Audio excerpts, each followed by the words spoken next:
Welcome to The Modern Taoist with Kit Man. Ancient wisdom, modern life, and the way. Visit us online at taoananda.com or find us on all the socials. Now, The Modern Taoist. Well, hello and welcome to another episode of The Modern Taoist. My name is Kit Man. I hope you had a wonderful Thanksgiving. If you're listening to this as Thanksgiving has ended, you may be listening to this in the year 2031, and you're in March, and you're going, what in the world? I wonder what I'm going to be doing in 2031. I wonder where I'm going to be. I don't know. Wherever the flow takes me, right? Wherever the river flows, and I sit in the middle of it. That's been the challenge, right? Though for a lot of people during the holidays is getting into the flow and not trying to steer the ship. And I bet you we had 5 questions this week on breath work, and people saying you talked on your whatever episode they happen to listen to and said you talked about breathing and breath work. And I don't know how to do it, or I get dizzy, or whatever. And before we get into this episode, let me give you just a quick primer. When I say breath work, what do I mean? When I say breath work, I don't mean sitting and just breathing, okay? That's something anybody can do. And actually all of it is something anybody can do. But what I mean is you have to be intentional with it, okay? When you do your breath work, it is not about just sitting and panting or anything like that. It's not about quiet breathing either. My teacher used to say, because he didn't speak very good English, and he would say, very much nostril breathing. And I would say, I don't understand. And he would say, no, very much nostril breathing. And what he meant was, you have to think of your breath and your breath work as the living embodiment, literally the engine of yin yang, right? You are breathing in the clean and you're exhaling or breathing out the bad. If you only breathe in and don't exhale, things go bad for you. And if you only exhale and never breathe back in, it's going to go bad, right? So it is the living embodiment of the yin yang. You cannot breathe out without breathing in, and you cannot breathe in without then breathing out. And so that's the intention that you have to place in your mind when you do breath work. And it's not about sitting and chanting and rocking back and forth, and just sit calmly and breathe in through your nose calmly and breathe out through your mouth calmly. But it's not just that. It's, what do we always say? Noticing. So when you breathe in,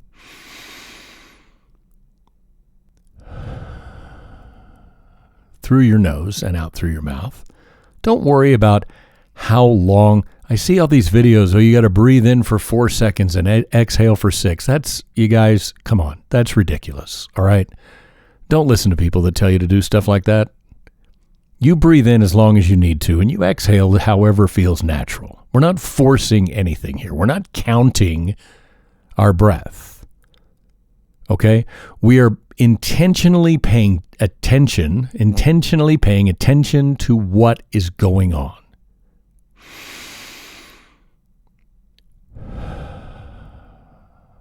Listen to the noise. That's 2 different sounds, right?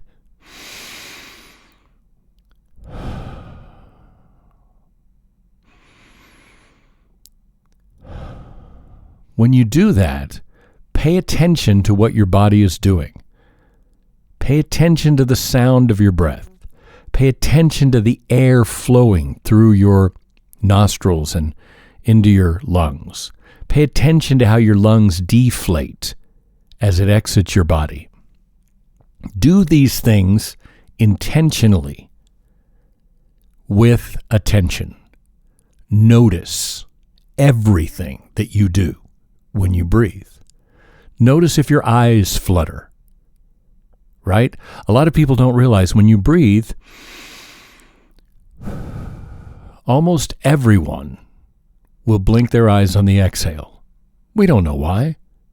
And remember, I said almost everyone, so don't try to judge whether you're doing it or not. But pay attention to what you do. And if you do that without looking at the clock, without timing it, without counting how long you inhale and exhale, just pay attention to what you do and just sit there for a few minutes. And pretty soon, you're going to look up and 5 minutes will have passed. And you will not even realize what had happened. One of these days, I'm planning on after the first of the year having a few guests on, and I want to have I've told you before, one of my favorite things about Taoism is that it is constantly being proved by science. And I want to start having some scientists on to discuss what is happening in your body when you actually do breath work. Because it will help with many things, all the way from anxiety and depression to cravings and addictions. I know that sounds like a platitude, but it's true. And one of these days we'll have somebody on to discuss that. So I hope that helps with a little bit of the breathwork questions that we got this week. Now, on this episode, I want to talk about a Taoist principle that gets kind of turned around and twisted around in Western culture. And it does in many households when they begin to discuss the simple life. People talk about wanting the simple life. A simpler home, a simpler schedule, a simpler mind. And those ideas show up literally everywhere. Minimalism trends, lifestyle blogs, the fantasy of clean counters and quiet mornings. People imagine simplicity as a kind of a subtraction. Fewer things, fewer distractions, fewer obligations. But this belief, this way of viewing simplicity creates a trap because it treats simplicity like an aesthetic, okay? It treats it like something that you can arrange or purchase or organize your way into. When real life does not look like that picture, you end up feeling like a failure or like you are behind. Taoism does not treat simplicity in this way. Simplicity in Taoist terms is not about emptiness. It is not about living with the least. It is not about stripping your life down to bare walls and quiet routines. It is about clarity. It is the ability to move through your day without adding weight where it doesn't belong. Simplicity is not about subtracting. It's about not adding. Does that make sense?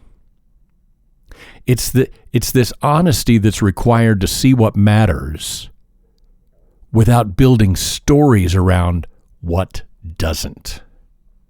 So it's not reduction, it's alignment.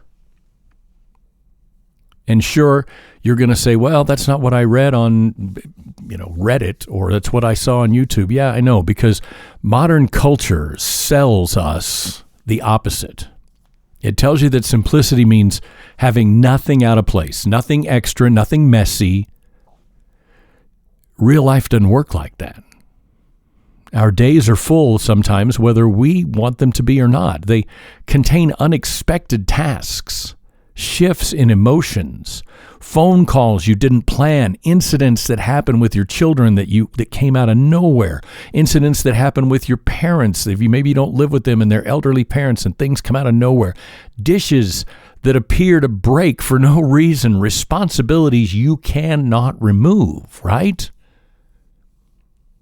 And that myth of simplicity is trying to convince you that these things are problems.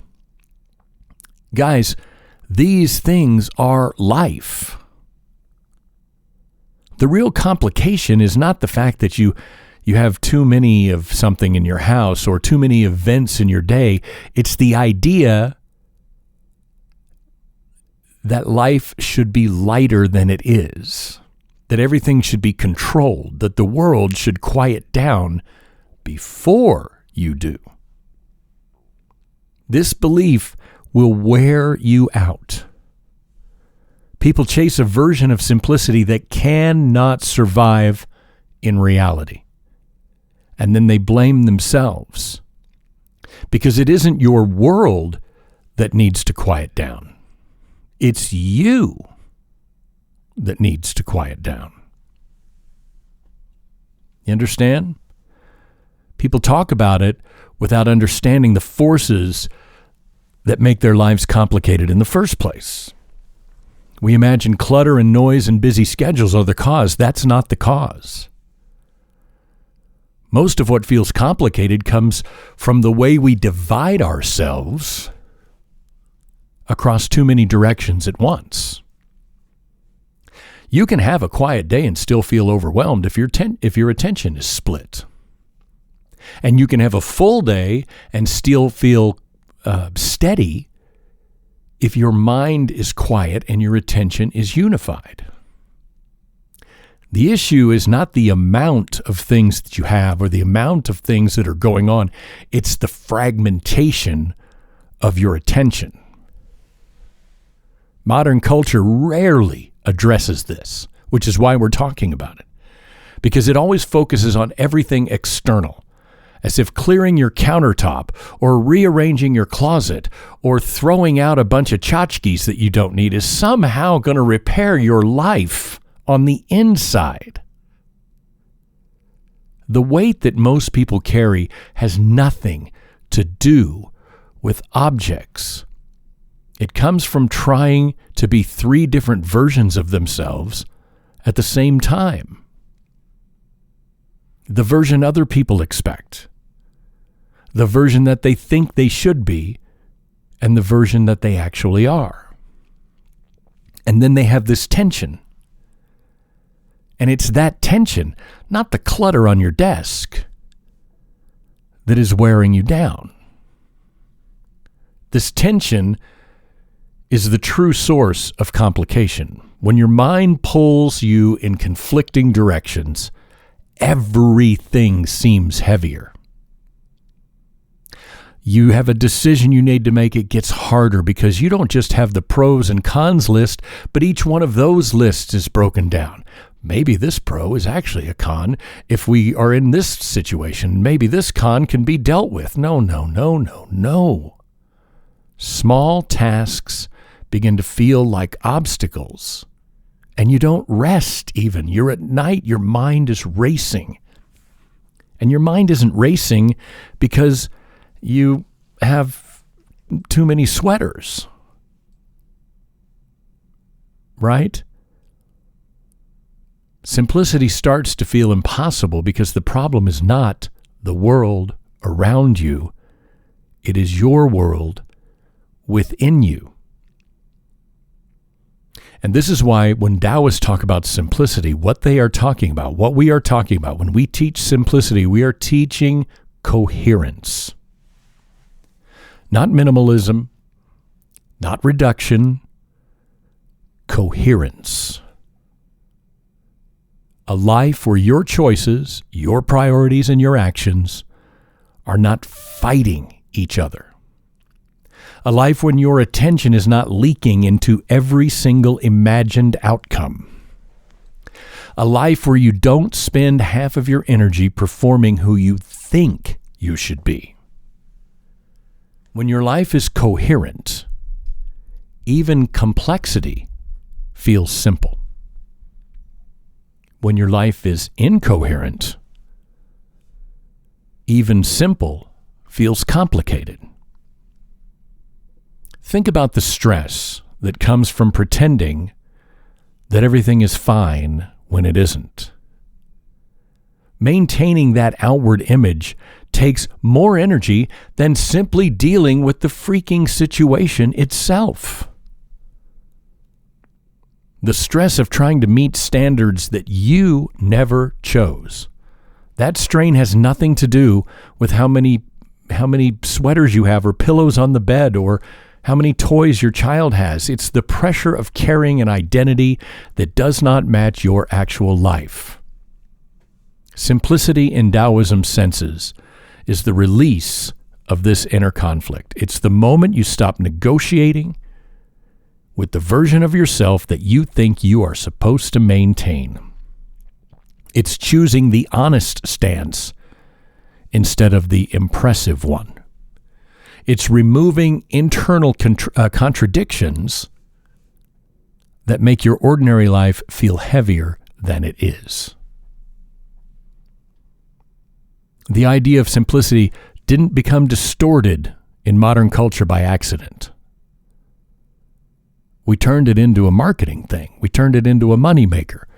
Everything from interior design to productivity tools to wellness routines, they all carried this message that the simple life should look a certain way. Smooth surfaces, neutral colors, empty rooms, some kind of curated quiet that photographs well. This has very little to do with how people actually live. You should see my studio. You would probably walk in here and say, what in the world is going on? But it doesn't bother me. Yes, I have a pair of winter gloves that I wore the other day and forgot to take into the closet. They're sitting on my desk.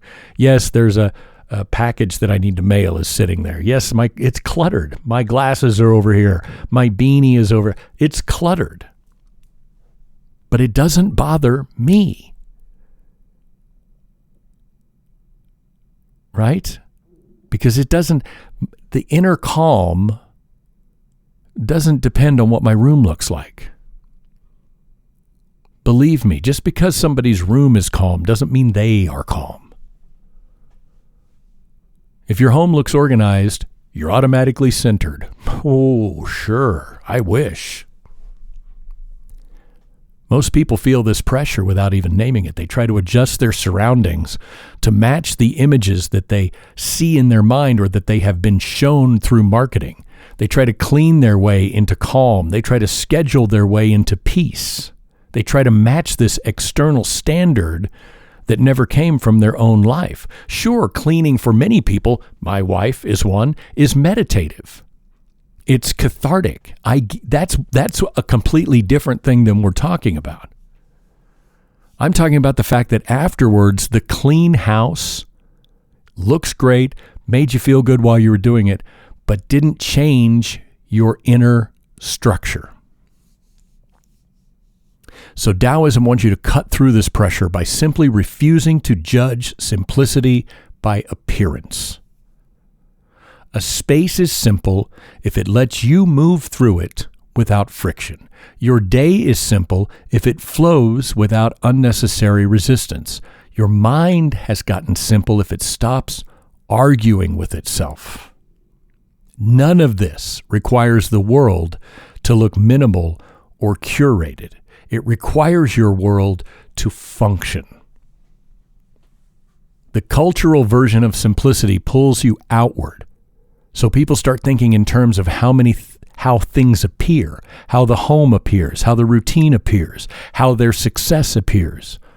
The more they look outward, the more their actions drift from what their life actually needs. So they optimize for the picture instead of for the reality. And this is where we get disconnected. Because people trying to simplify externally without realizing the source of the complexity is themselves become stressed. Responsibilities expand, emotions shift, Life adds layers that can't be removed. The attempt to maintain this simple image simply becomes one more responsibility laid on top of all the other ones. Your work doesn't get lighter, it multiplies. You've just added a new task. So in Taoism, we're going to ask a different question. We're not going to ask, does this look simple? We're going to ask, does this reduce resistance in my actual life? That shift will change everything. It will remove the pressure to imitate. Simplicity becomes possible only when the performance comes to an end. Not when the counters are clear, not when the schedule is perfect, but when the need to match an image that you've built in your head falls away. The moment you stop shaping your life around an imported standard from someplace or somewhere else. Because life does not get easier as you move through it. It gets fuller. Relationships, responsibilities, shifting priorities. It's not about reducing the fullness. It's learning how to stand inside of that fullness without tightening. Most people assume they're overwhelmed because life is too big. More often, they're overwhelmed because they're bracing against everything at once. They're standing in a room and trying to brace against all four walls. You can't do it. Taoism wants you to approach fullness without fear. Treat life as something you move through, one interaction, one moment, one responsibility at a time. Not because you're ignoring the big picture, but because it is simply not possible for you to carry the big picture and solve the big picture all at once. Listen to me. That is why it's called the big picture. The big picture encompasses hundreds of little pictures. And it is your job to deal with each one of those little pictures one at a time. And the moment you try to solve the big picture all at once, that's the moment you start to collapse. And that collapse is not dramatic, it's real subtle. It's the moment when a day stops feeling like a sequence and starts feeling like how many times have you said, oh my God, I've hit a wall? Well, guess what that wall is? The key is to stop stacking everything into one mental pile. A full life is not the problem. A fused together life is. When you blend all of your responsibilities into a single mass, think about that phrase, envision that in your head. All of your responsibilities into a single mass. What did you just picture? Can you deal with that at once? No.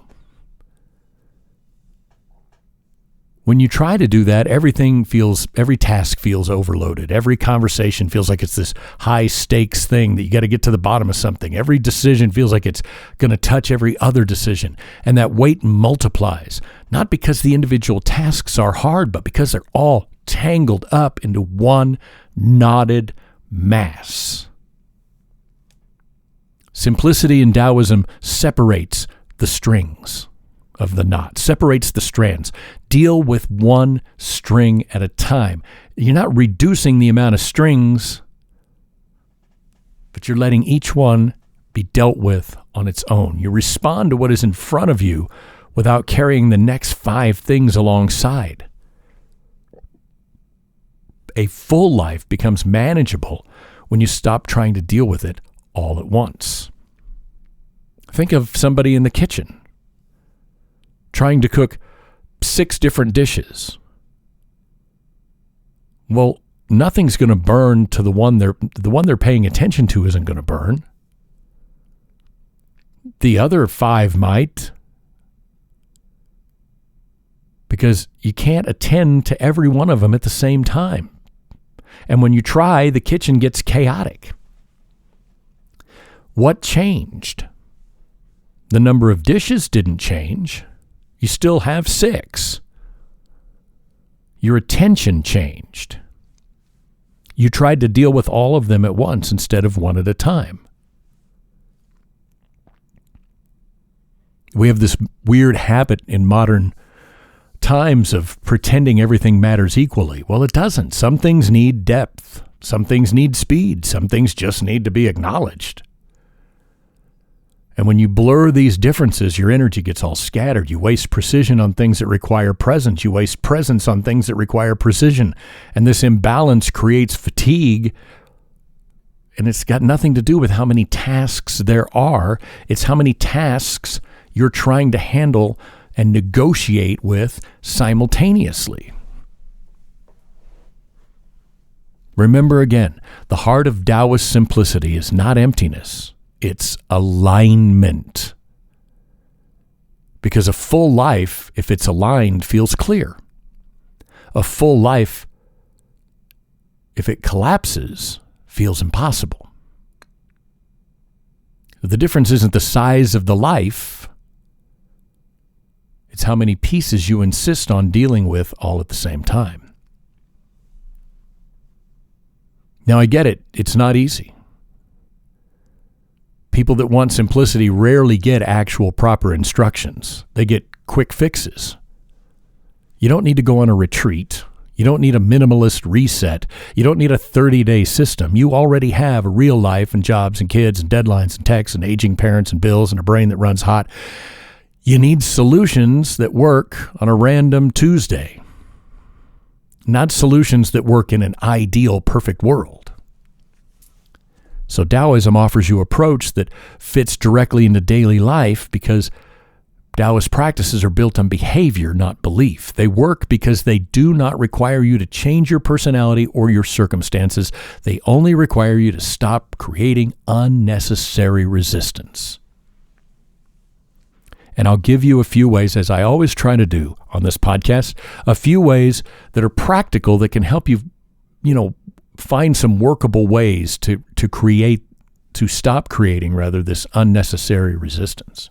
First and foremost, narrow the moment. Most overwhelm comes from stacking moments that don't belong together.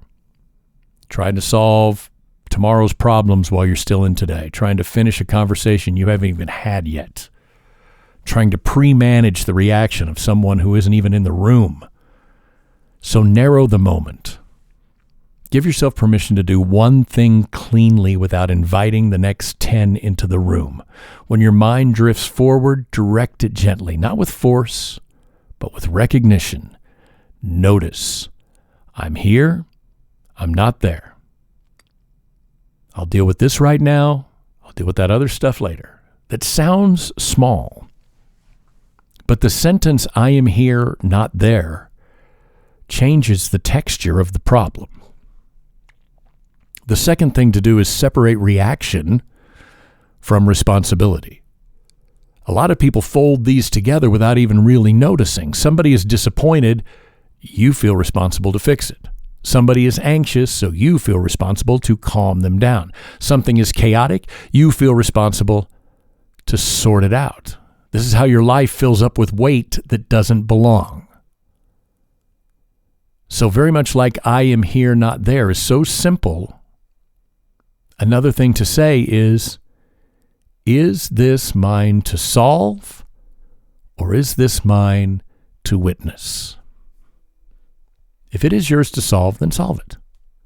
If it's yours to witness, witness it. Be in the audience, watch it, and when it's over, leave the theater. Most people are exhausted not because they have too much to do, but because they're taking ownership of things that they have nothing to do with them. And the third thing to do is reduce what I call micro friction. I'm not talking about the friction of big giant life changes like we're going to move or we're going to have a baby. I'm not talking about that friction. I'm talking about micro friction, where you answer somebody's message out of guilt, where you keep a commitment that you resent keeping, that you shouldn't have made in the first place. Saying yes when every single part of you knows that the answer is no. Staying in conversations after your energy is gone. These are all micro frictions. They create this constant hum. We've talked about that hum before. This constant hum of resistance that builds into an overwhelm. And removing that is simple. Just adjust one behavior at a time.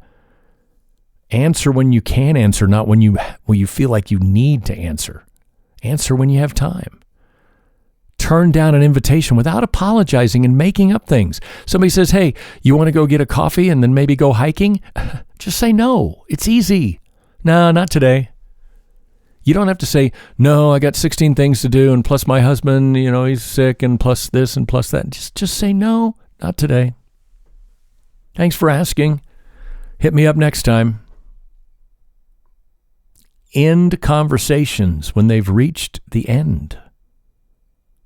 These little shifts can remove way more weight than dramatic lifestyle changes ever will. The fourth thing to do is return to your body when your mind gets loud. We had a little breathing practice at the beginning. 5 minutes, 3 minutes. You don't need a long breathing practice. You don't need a ritual. You need one thing that interrupts mental compression. Some people, that means just putting both feet flat on the floor and taking 3 or 4 breaths. That's all you need to do. A slow inhale through the nose. Stand up and stretch. Reach your hands to the ceiling. You're not actually calming anything. You're interrupting the spiral. Remember, your body in Taoism is an anchor, not a performance.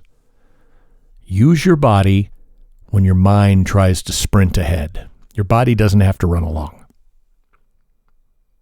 The fifth thing is, and this is the hardest one for so many people, let things finish. People carry mental open loops that never close. You make a decision hours ago and you're still revisiting it 2 days later, or an hour later, or a month later. A conversation from last week is still being edited in your head. A task that you completed this morning, you're still judging yourself whether you did it the right way. You're creating internal congestion. Let things finish does not mean forget about them. It means do the task and release it once the action is done. Because if more action is needed later, you know when you'll return to it? Later. Don't keep replaying it in the meantime. One completion at a time. One release at a time. None of these things, none of these solutions are dramatic. Because you know why? Because I'm not charging you for it. It's not designed to impress anybody. They work because they fit. They work because they work. They stop the unnecessary tightening. They reduce the weight you add on your own. They create simplicity, not by shrinking life, but by moving through it. And by carrying only one version of it, not 5 versions at once. A simpler life is not waiting somewhere down the road. It starts with the way you move through the life you have now. Doesn't mean you don't work towards having a different life or, getting rid of some clutter or whatever. That's okay. But don't make it the task. Start by treating simplicity as a direction and not a destination. Not something you arrive at, but something you move towards each day in small, repeatable ways. Look at the places where you tighten and loosen them. Look at the habits that drain you and change them. Look at the expectations that never serve you and set them down. Let your life be full without assuming that fullness is failure. You're not meant to live in a small frame. You're meant to live in motion. When you stop treating every shift as a problem that you need to fix, you start experiencing life as something that you can participate in instead of something that you have to control. You stop bracing. You stop rehearsing every outcome. You stop assuming everything must be solved all at once. This alone creates more ease than any declutter session ever will. Trust the rhythm of your own attention. You don't need to match someone else's morning routine. You don't need to follow a system designed for someone else's life. You need to understand the cadence of your own day. When you feel scattered, you narrow the moment. When you feel overloaded, you separate what is yours from what is theirs. Move forward by refusing to perform simplicity for anyone else. Not online, not in relationships, not even in your own head. It is not a performative. When you stop trying to look composed, you actually become composed. When you stop trying to organize your life around appearances, you start organizing it around function. Another important part of that path forward is accepting clarity as something that you are constantly working on, because you will drift. You will overcommit. You will take on weight that does not belong to you. You will get tangled again, but that doesn't mean you failed. It means you're human. But you noticed this time, and you took the steps to untangle. Simplicity is not a permanent state. It's a practice of returning to alignment, returning to presence, returning to what matters. And you may have to redefine what enough looks like. Enough energy, enough progress, enough space, enough time. Most people are chasing simplicity because they don't believe they're allowed to stop. When you decide that enough is real, you create room to breathe. You let completion actually be complete. You move forward with the understanding that simplicity is not the absence of complexity, it's the absence of unnecessary weight. And what comes next is not perfection, it never will be. What is the saying? The grass isn't always greener, it's just more grass. What comes next is clarity. The clarity has a way of making even the heaviest life feel as if there's one thing, worth it. If there's anything to get out of this conversation, it's the reminder that you don't have to earn a simple life by shrinking yourself or shrinking anything. You create simplicity by choosing how you move. And you don't have to feel guilty for living a full, real human life. That's literally what we're here to do. So when the world feels crowded or heavy this week, give yourself permission to pause for a breath. Put your feet on the ground. Don't react right off. One breath, one grounding moment, one little small reset. Let the next step come from clarity instead of pressure.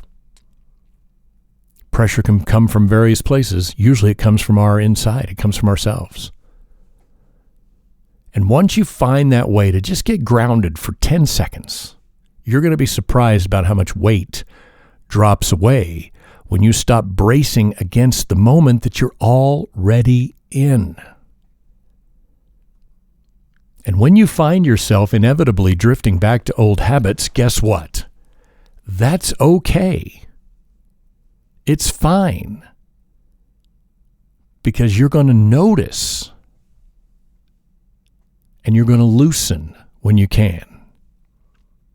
And you're going to move with what is actually happening instead of fighting an image of what you think might happen. because you're already on the only path that you can be on, because if you weren't, you wouldn't be here. You wouldn't be on this path if it was not the only path for you to be on. So don't fight it. Sure, if you got too many sweaters, give some of them to the, donation pile. Look around. I had too many guitars at one point. So yeah, I got rid of a few of them. Not because they were making me stressful, but because I was, I looked and went, I don't need this many guitars. I could use the extra thousands of dollars for them instead. Before we wrap up, let me just give you a small practice for the next few days. Once a day, choose one moment and ask yourself, what would make this easier right now? I didn't say ask what would make it perfect or impressive. Ask what would make it easier. And whatever the answer is, do that. You're not training discipline, you're training clarity. Right? There's not a Taoist on this planet that believes anyone is perfect. But there are millions of Taoists that believe anyone can have clarity. That's what we're searching for. The simple life means decluttering inside. Decluttering the way we go about things. When you make a decision, that decision is made. Leave it. It is the decision you made because it is the only one you could have made, or you wouldn't have made it. Clarity is what you're looking for. Thanks so much for hanging out today and being here, and for listening, and for walking this path with me, and for all the comments and questions that we get. And if this episode helped you in any way, if it opened up something or softened something or made something feel possible again, make sure you follow or subscribe on your favorite platform so you don't miss an episode. And please tell your friends, family members, somebody that you think we can maybe help. It means more than you know. Seriously, you can't underestimate the impact you have that a single follow resonates through my house, through every person that interacts with us, through every person we do business with. Every single follow, it just resonates like a pebble in the water. It means more than you know, and helps the show find the people that need it. So I thank you very much, and I hope you have a great week, and I'll see you next Tuesday. Bye. Thanks for listening to The Modern Taoist with Kit Man. Visit us online at downgrade.com or find us on all the socials. Please like or subscribe on this platform, and thanks again.